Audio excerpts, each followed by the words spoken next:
Hey guys, welcome back to Filter Coffee Football. Talking about Champions League again because the draws are out and we have the four matches for the quarterfinals. We're just gonna ramble through them and see which ones we like, which ones are probably gonna be easy calls, and which ones are probably gonna be really, really spicy. So let's start with what we think is probably the easiest of the lot. Uh, Benfica versus Liverpool. At least that's my thing. I mean, there is also Bayern versus Yeah, Villarreal, which we'll probably talk about next. But um, Benfica with an impressive run again, qualified through a group which had Barcelona in it, a very bad Barcelona, but a Barcelona in it, and then toppled an Ajax team which really just absolutely routed their opposition in the group stages. Benfica will go in with a lot of confidence, especially considering that the league is that they're definitely not winning the league. They're kind of outside chance to make it even in the Champions League spots at this point because they only have the top two that make it to the Champions League. So this is like, why not go all in for this, right? What do you think is going to happen on this throw in one? an upset. I mean, Benfica might win one leg, maybe, but I think the tie is firmly in Liverpool's favor.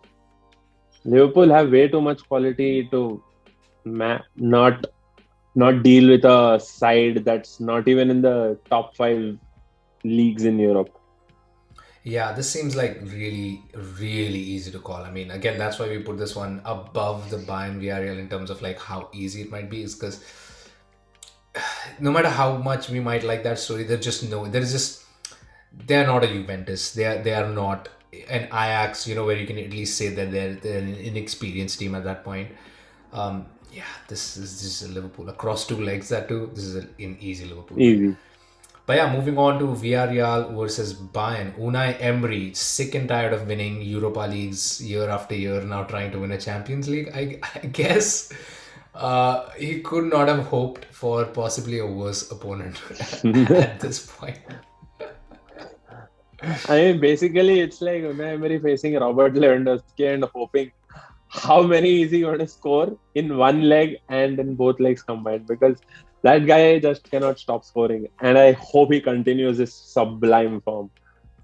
I I am mean, all yeah, in for Bayern to like go all the way, all in. this fixture keeps him with a very realistic shot at beating that Cristiano Ronaldo record of 17 because two matches he's already on 12 goals, another 3 4 goals even. Wow, that good lord. This Lewandowski is definitely licking his lips. Although this Villarreal team is not to be A taken lightly, they pushover. have had Yeah. yeah they have had an incredible defense under Unai Emery.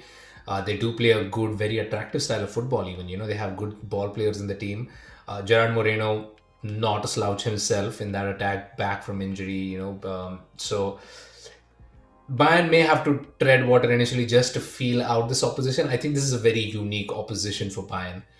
They're used to usually facing big wigs at this stage in the competition. I honestly don't even remember Bayern facing a team as unique as Villarreal in the past.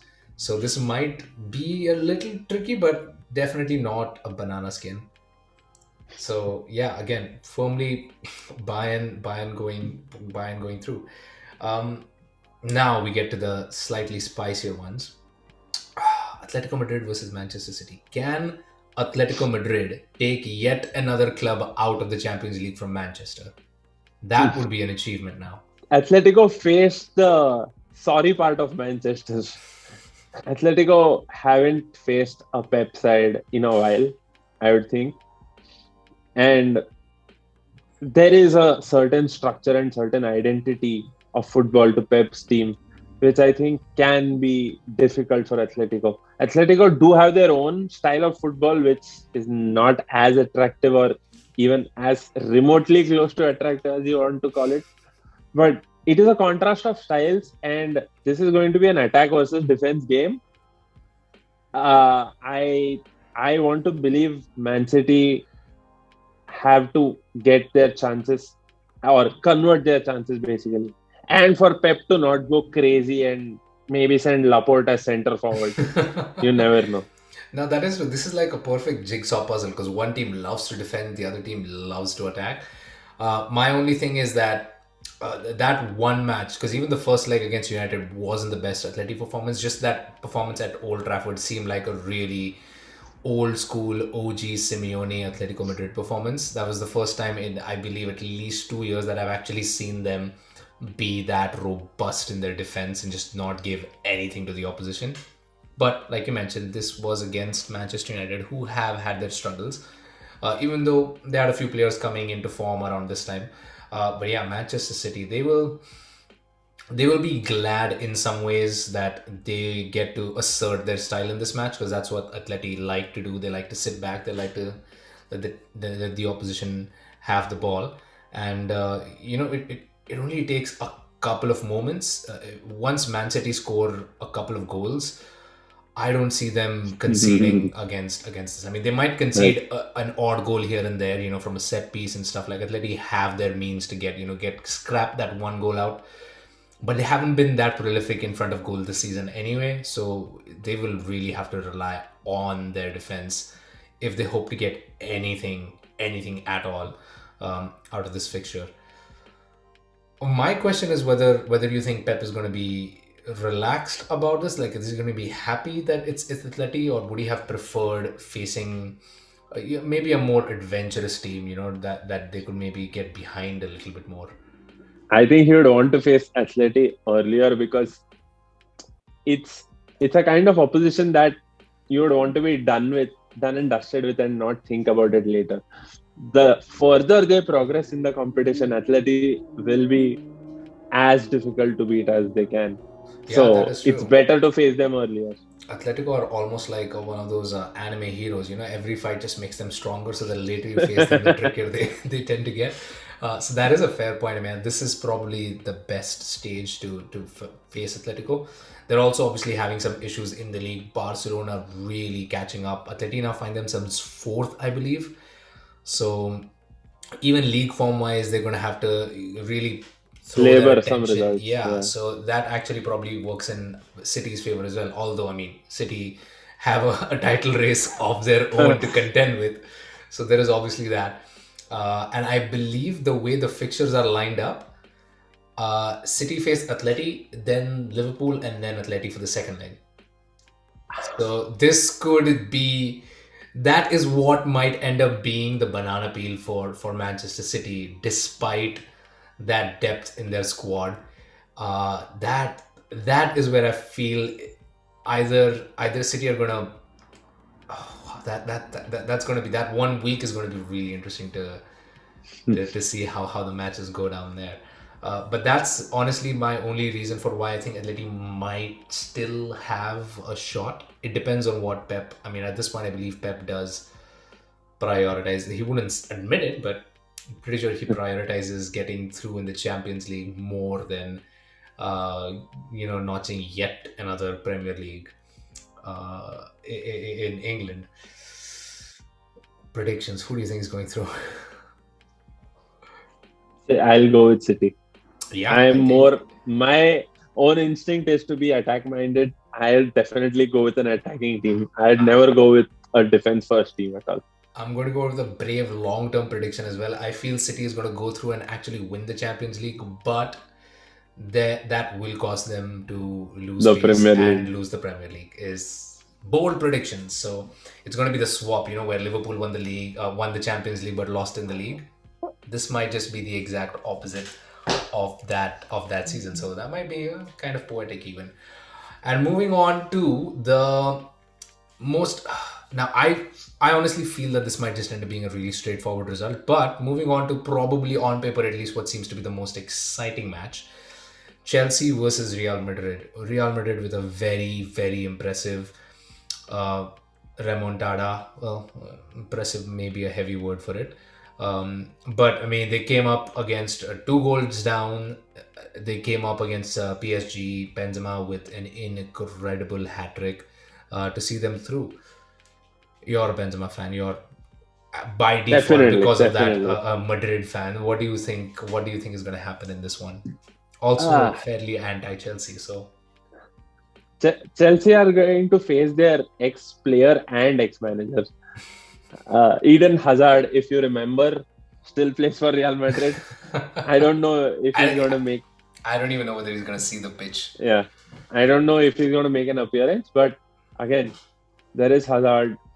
There's Benzema. All hopes on this game are pinned on Benzema. I feel Benzema changes the game, and whether Toni Kroos and Luka Modric decide to implant a third lung and play this game, because those two sometimes turn up the notch so high you think, where have you been?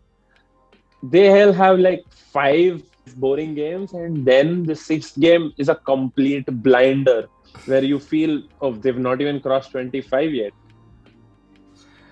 I think, Now, this is an interesting fact. I literally just realized it. Last season was the first time that Chelsea has ever faced Real Madrid in a competitive fixture. ah, And now, one season on, they're already facing them again, which is nice. really just fascinating to even realize that. But I mean, last season there was really no competition, right? Chelsea pretty much had the tie in the bag. They were dominant. They had everything under control. Madrid just stood no chance. A year on, a Chelsea team which is still young and still energetic with good additions into the squad as well, and a Madrid team that's again a year older even. So Exactly. that's what worries me about this match. And Thomas Tuchel again, for anybody who says that they overcame a star-studded PSG team, that PSG team literally shot itself in the foot.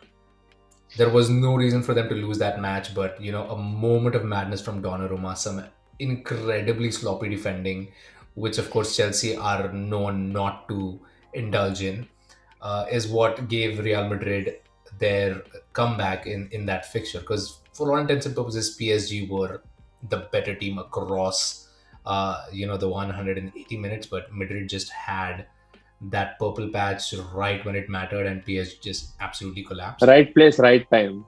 Just Exactly, being at the right place, right time. exactly. And I don't see this Madrid team being able to find that sort of luxury against Chelsea. Of course, we're also recording this on the day where Madrid were absolutely thumped 4-0 by Barcelona. I knew this Yes, was coming. yes, of course it was coming, man. Are you kidding me? I've been waiting for this for 3 years. First win against Madrid in 3 years. It's been agonizing. Um, but it was a really bad performance by Madrid by all accounts. Again, international break in the middle. They are going to have a few fixtures in La Liga before the Champions League match rolls in, or at least one fixture in La Liga for the Champions League match rolls in. So this result against Barcelona shouldn't be the yardstick for comparison. But again, it may not be as smooth as last time around because Chelsea definitely are dealing with some injury issues themselves.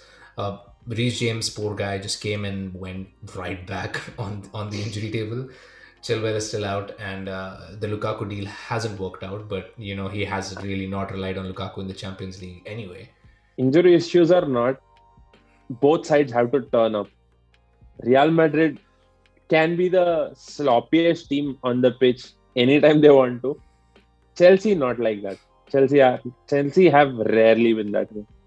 So it's going to be an interesting fixture to see which type of Real Madrid turns up, Yeah, I feel because it's going to Chelsea be are a. going to be on their A game. I feel it's going to be again a very pragmatic approach on this one by Ancelotti. His first leg is away.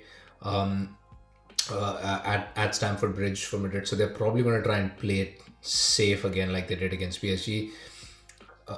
I'm assuming they feel confident that as long as they keep the deficit within a goal, in the absence of away goals, they find themselves comfortable enough to try and turn the result around. Because in Spain at the Bernabeu, especially with Benzema playing, they do have a different energy about them. Vinicius has been having a really good season, so they will really need him to step up as well. And who knows? Eden Hazard might just decide to not be injured and come back and just say hello to his old club again. Um, but yeah, that was us talking about. Oh well, we didn't go into predictions. Who do you think is going to win this one at the end? Madrid Oh well, over two legs, Real Madrid is going to qualify. yeah, I think this is going to be a Chelsea win. This is going to be tight again, but I think this is going to be a Chelsea win. Going for it might just be like a one goal result. I honestly feel because Chelsea will try to just defend once they get that one scrappy goal even. from somewhere, like a Kai Havertz header at the back post or something. Who knows? Maybe even Rudiger scores. Who knows? Um, but that's, yeah, I feel it's going to be Chelsea. You feel it's going to be Madrid. But yeah, off of these quarterfinals, we're going to get some absolutely nail biting semifinals because if our predictions are accurate, it's going to be Manchester City versus Chelsea or Madrid, and it's going to be Bayern Munich versus Liverpool for the second semifinal, which is wow. I mean, there is no way. I mean, like I said, I still feel City have every chance to make the final. Amongst the two sides of the draw, I feel City have the more favorable route to the final. And favorable is still a big term to throw around because it's still City and still Chelsea and Madrid to face. But City definitely have an easier route to the final compared to Bayern and Liverpool. That is going True. to be an absolutely cracking Cracker affair. Jack. Unless, of course, Benfica and Villarreal can pull some more magic and just do something ridiculous. Who knows? But yeah, let us know what you think is going to happen. Let us know your thoughts down in the comments below. Are Villarreal the dark horses this season in the Champions League? And yeah, we will see you guys next time. Next time. Have a great day and bye.